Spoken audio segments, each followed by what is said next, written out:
الحمد لله رب العالمين، والصلاة والسلام على المبعوث رحمة للعالمين وعلى آله وأصحابه الطيبين الطاهرين. أما بعد، عن ابن عمر رضي الله عنهما قال: فرض رسول الله صلى الله عليه وسلم زكاة الفطر من رمضان صاعا من تمر أو صاعا من شعير على العبد والحر والذكر والأنثى والصغير والكبير من المسلمين. رواه البخاري وغيره. حدیثی را که براتان خواندم، از این حدیث بعضی احکامات صدقه فطر استنباط کرده میشه. از جمله صدقه فطر حکمش که فرض است یا سنت است یا چیزی دیگری. حدیث واضح ابن عمر رضی الله عنهما نقل میفرماید: فرض رسول الله صلی الله علیه وسلم، صدقه فطر رسول الله فرض گردانیده. پس حکم اولی از حدیث این بیرون میشه که صدقه فطر فرض است. البته صدقه فطر در چی وقت می باشه؟ حدیث هم توضیح میده: من رمضان. یعنی صدقه فطر اصلا در رمضان است، در غیر رمضان این صدقه نیست.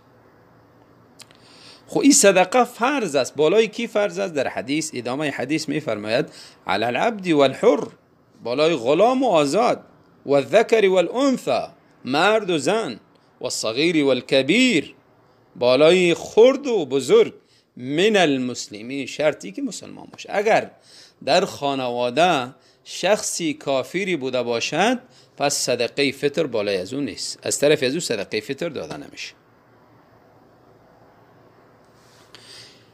اهل صدقه جمله مسلمین، یعنی تمام مسلمان ها، هر کسی که در دنیا به نام مسلمان در قید حیات است، صدقه فطر بالاش فرض است و از طرف از او باید داده شود. و یا خودش میتیه یا کسی که اولیای از او، سرپرستی از او، نفقه از او بالاش فرض است، باید او صدقه را بدهد. و حتی بعضی علما طفلی که در شکم مادر بوده باشد مستحب دانستن، نه واجب، که از طرفی از او هم داده شود. حکم دیگری در حدیث مقدار صدقه فطر. چقدر است مقدارش؟ حدیث میگه: صاعا من تمر او صاعا من شعیر. صدقه فطر یک صاع است. صاع پیمانه مخصوصی است که معروف بوده در قدیم، تا به الحال هم معروف است. اهل مدینه تا به الحال به نام صاع نبوی دارن و میشناسن و بعضی مؤسسات خیری در اینجا مجانی مفت توزیع هم میکنن. پس یک صاع 4 مد است. مد هم کلمه عربی، یک مد اندازه یک مشت میگه. یک مشتی انسانی متوسط امیره مد گفته میشه. پس یک صاع 4 مشت.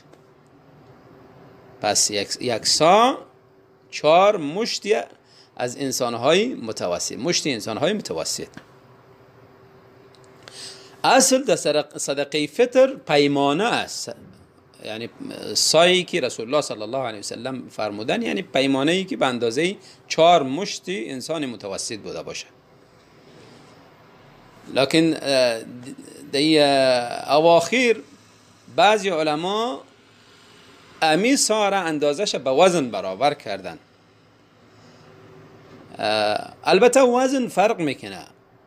وزنی یک صاع از گندم گرفته تا جو و همچنان تا برنج یا خرما چیزهای دیگری فرق میکنه. شاید در یک صاع در خرما بیشتر یا کمتر از وزنی که در برنج است از او بوده باشد و همچنان جو، گندم و دیگرها. پس اصل سا است، از روی سا انسان وزن میکنه که هر کدامش چیزی وزنی متوسطی برابر شود. بعضی علما برنج که طعام معروف در اکثر دنیا است 3 کیلو ذکر کردن. البته حتی وزن برنجا هم فرق میکنه. برنجی است که سبک است، برنجی است که وزنش بیشتر سنگین‌تر است و بعضی علما 2 کیلو 40 گرم و بعضی ها بیشتر و وسطی از این ذکر کردن. مهم پیمانه است. انسان اگر پیمانه نبوی، سعی نبوی را برابر میکنه، از روی از او زکات فطر بیرون کنه بهتر است. و باز اگر نتونست 4 مشتی از انسانهای متوسط از مشتهای از او بیرون کنه هم کفایت میکنه. و بعد از او اگر نشد به وزن 2 کیلو 40 گرم از او به بالا هرچی اگر بیشتر تا 3 کیلو بدهد برش بهتر است. یعنی اضافهش صدقه عام از صدقه نفلی حساب میشه و همون مقدار فرضی در صدقه فطر. بعضی از علما امی 1 سا را نیم سا ذکر میکنه، میگه باید نیم سا داده شود. استدلال از حکم معاویه رضی الله تعالی عنه، فیصله از او که گندم معادله نیم سا گندم معادله 1 سا از جو دیگرها حکم کردن. البته اجتهادی حضرت معاویه رضی الله عنه بوده، الله تعالی در اجتهاد برشان اجر بتیه. آنچه که از رسول الله صلی الله علیه و سلم ثابت است و حکمشان است و صحابه هم حتی ابو سعید خدری رضی الله عنه بالای ابو معاویه رضی الله عنه انکار کردن، گفتن آنچه که رسول الله پرداخت میکرد ما هم را پرداخت میکنیم. یعنی 1 سا از هر جنسی از طعام بوده باشه، چه گندم، چه جو، چه برنج، چه خرما، چه کشمش و غیره، طعامایی که در دنیا رواج است، در هر منطقه خاصی اگر رواج است که انسان ها از او استفاده میکنه، دیگه میتواند که 1 سا از او بدهد.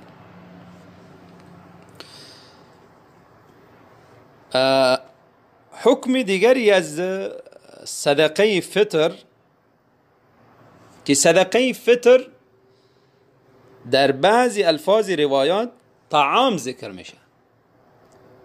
یعنی صدقه فطر در اصل غذا است، نه قیمتی از اون. در اصل غذا است. یعنی مردم اگر محتاج به غذا بوده باشه، برابر است که غذا برنج است، یعنی محتاج اگر بر برنج باشن، محتاج به خرما، به کشمش، به قروت، به جو، به هر چیزی که مردم ضرورت داشته باشه، بهتر همیست که از طعام داده شود. اگر هیچ ضرورتی به طعام نداشتن، پس در اون صورت یعنی ضرورت به اندازش مقدر کرده میشه. یعنی در جایی که نهایت ضرورت بوده باشه، باز میتونه که قیمتش بپردازه. مسئله دیگری که صدقه فطر به کی داده میشه؟ صدقه فطر رسول الله صلی الله علیه و سلم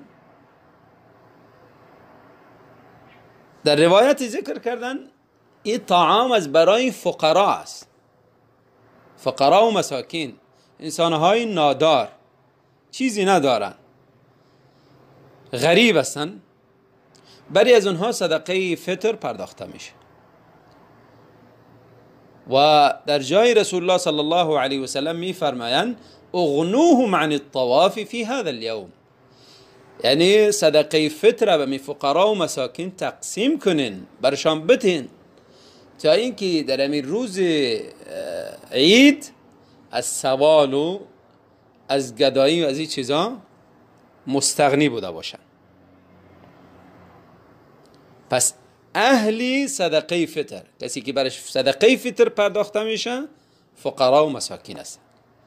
این فقرا و مساکین اگر از خودگی از خویشاوندان بوده باشه، باز بهتر است در قدم اول مستحق اوناست که برای از اونها بتی، از برادر گرفته تا خاله و خواهر و کسی که اصلا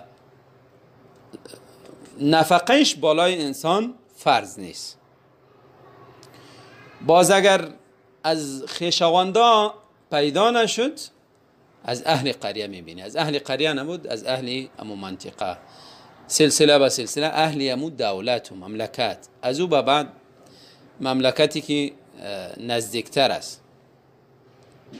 و حتی صدقه فطر اگر انسان خودش در جای دیگری دور زندگی میکنه، اونجا حالت مردم خوبتر است و خیشا و قومها مردمهای غریبی در منطقه خود دارن، اونها اونجا زندگی میکنن، میتونه صدقه فطر خود انتقال بده به اونها و در امو منطقه خود از طرف از او کسی را وکیل تعیین میکنه، وکیل انسانی معتمد بوده باشه، صدقه فطر از طرف از او پرداخت کنه.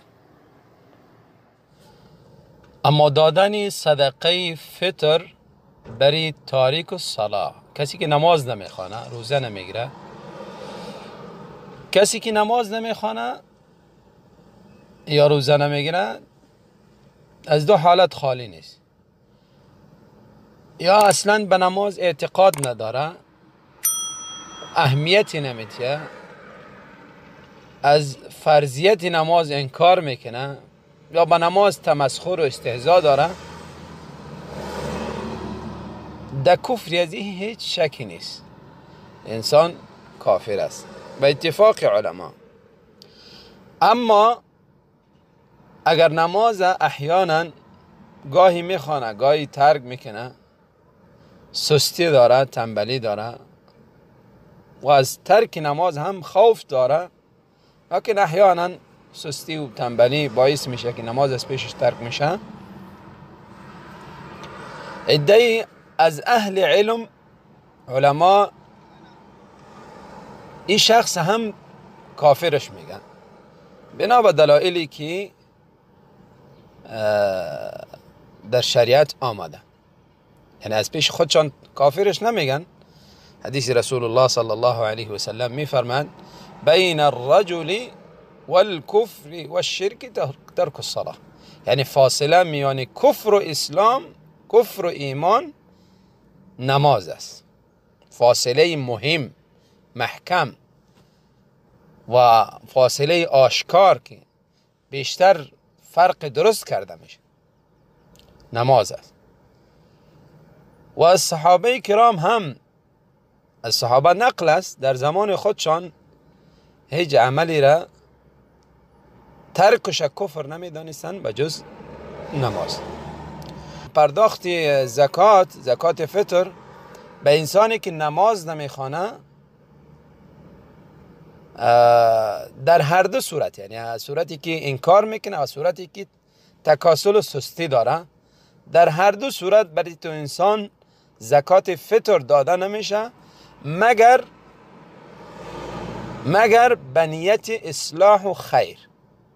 یعنی نیت یزی داره که زکات بر یزی میتم، امید اصلاح یزیست، امید عزیز که نماز نه پابند شوه، روزه را بگیره و امی حالتی قبلیش ترک کنه، از یک طمع داره، یک امید خیر داره که اصلاح شوه. اما مطلق که مانند صدقه فطر به هر مسلمانی بدون امید ازی که ای شوه و شوه، یعنی مسلمان باشه برش صدقه فطر داده میشه، اما ایتو مطلق بر یزو داده نمیشه مگر از اینکه نیتی دعوت و اصلاح و خیر درو انسان داشته باشه و اگرچه از اقربای انسان بوده باشه. یعنی اگر این نیت نبوده باشه، باز فقرای مسلمین بالای ایتو انسان ها ترجیح داده میشه. اما اگر این نیت داشته باشه، انشاءالله الله تعالی با نیت هم اجرش میتیه و صدقه فطره الله تعالی امید است که از انسان قبول بفرماید. و صدقه فطر وقتش چی وقت است؟ حکم دیگری که باید چی وقت صدقه فطر انسان بدهد. صدقه فطر یکی وقتی جواز داره، دیگر وقتی وجوب.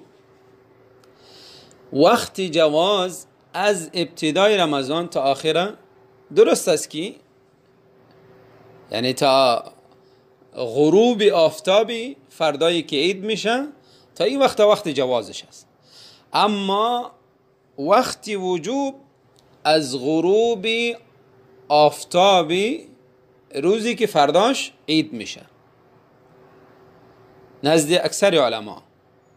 و اما نزد علمای حنفی بعد از طلوع فجر صادقی که امو صبح عید میشه، این وقتی وجوبش است. المهم ای صدقه فطر در خلال رمضان انسان میتواند که به اهلش تسلیم کنه حسب ضرورت، لکن بهتر است که نزدیکای آخر رمضان بوده باشه و حدیث هم یعنی از اون مفهوم تو برداشت میشه طهرة للصائمی، یعنی صدقه فطر پاکی برای روزدار است. یعنی اگر امیر در آخر انسان بگردانه برش بهترتر است، اگرچه در اول هم بتیه شکی نیست که انشاءالله الله تعالی قبول میکنه و برش پاکی میباشد. خود در آخر یک روز و 2 روز ماندن نه، اگر بتیه بهتر است. بارک الله فیکم. و مختصر احکامی بود در متعلق صدقه فطر.